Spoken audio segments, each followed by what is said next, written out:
Jason, how have the last 12 months been for the academy? Challenging, Michael. Difficult as well in many ways. From our perspective, our primary concern has been the players, and the lads themselves. How are they doing in themselves? Not just from a football perspective, but how are they emotionally? How are they mentally?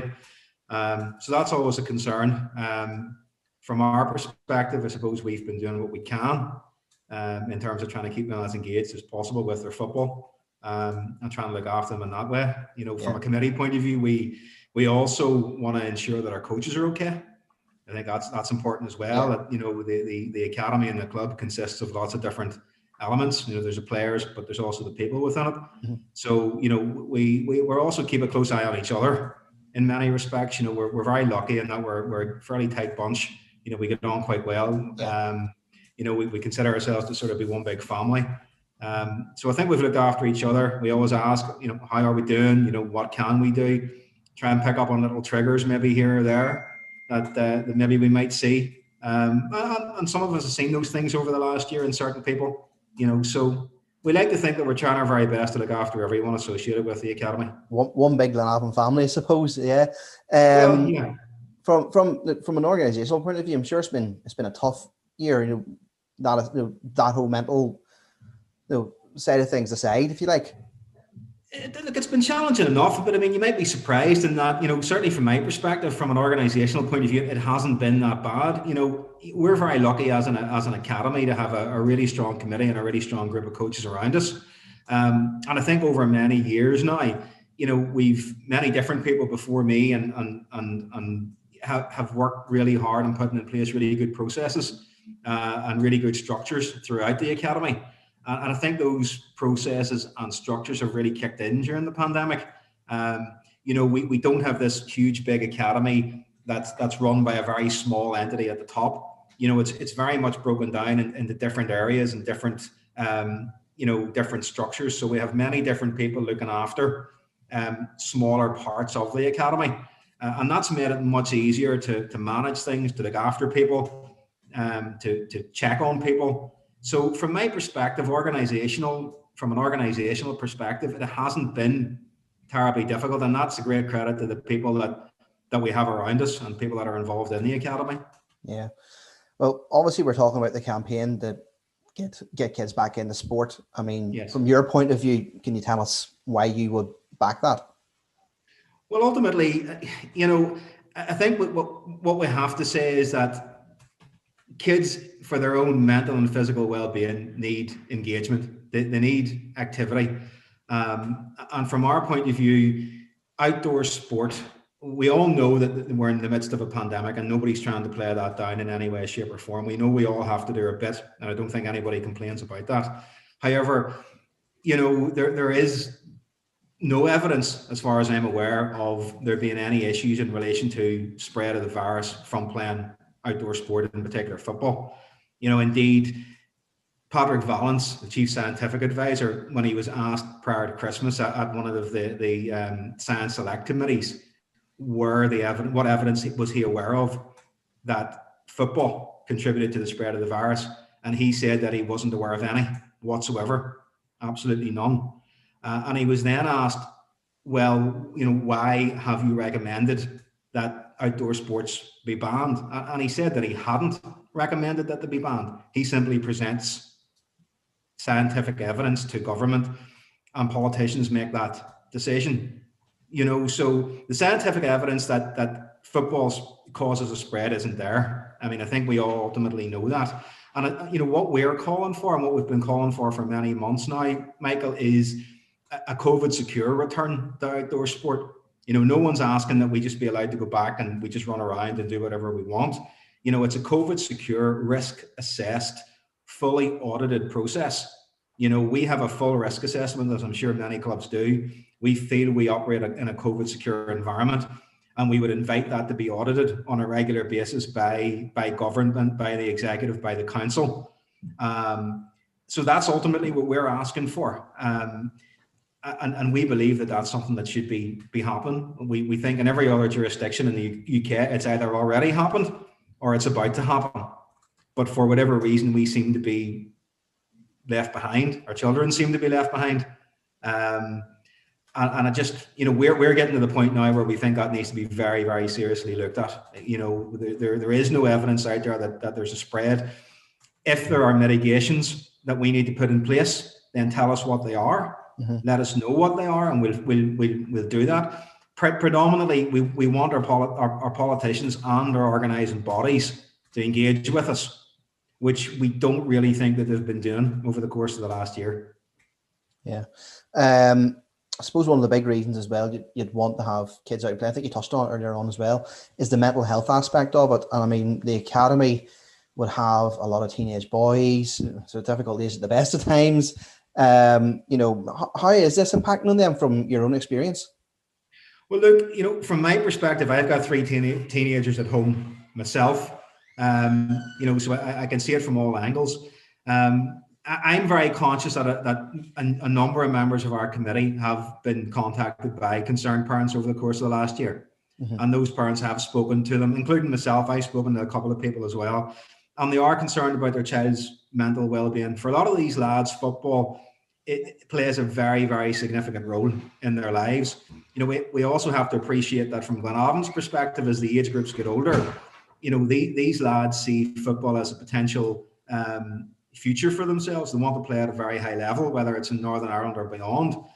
And, it's very challenging because they're losing a lot of development time at the minute. Some of our older lads at 15, 16, 17 have lost a year's development at probably the worst time. Some of these kids, maybe school's not particularly where they want to be. They see their future involved in football. And that's hard. Parents are concerned. They're concerned that, I think in particular, this lockdown has had a particularly negative effect because of the darker nights, lads haven't been able to get out and do the same level of training.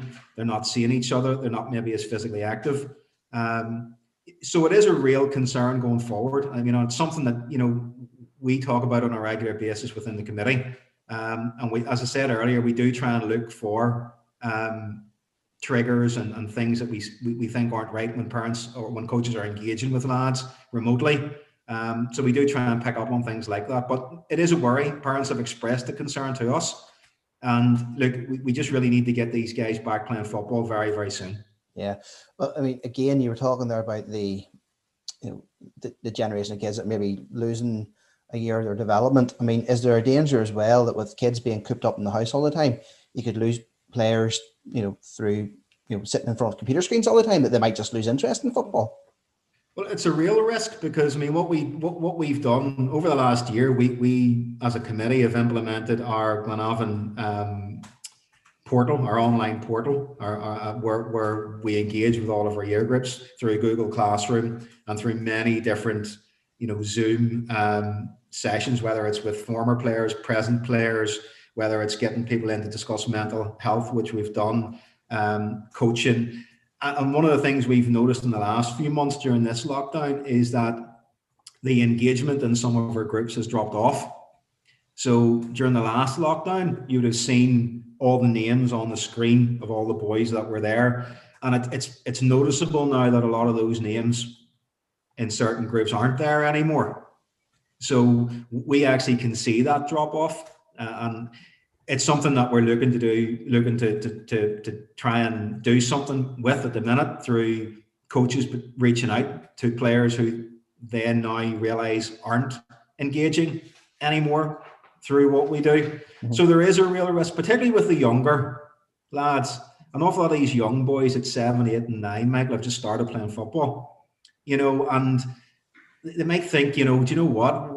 Do I really want to get out of my bed on a cold, damp, frosty Saturday morning when I could be sitting here in the comfort, playing my computer game? Yeah. And that's something we've got to be very, very vigilant of, So we have definitely noticed a little bit of a drop off, not in all of our groups, but in some of our groups.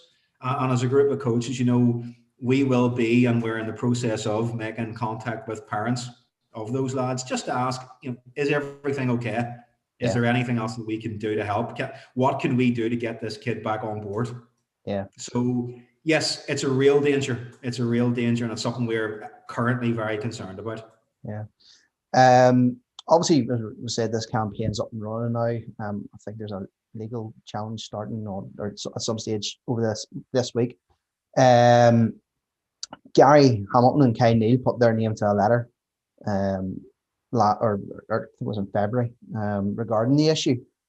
What's it like to have their support? I mean, what sort of support has Gary been given to the academy at the moment?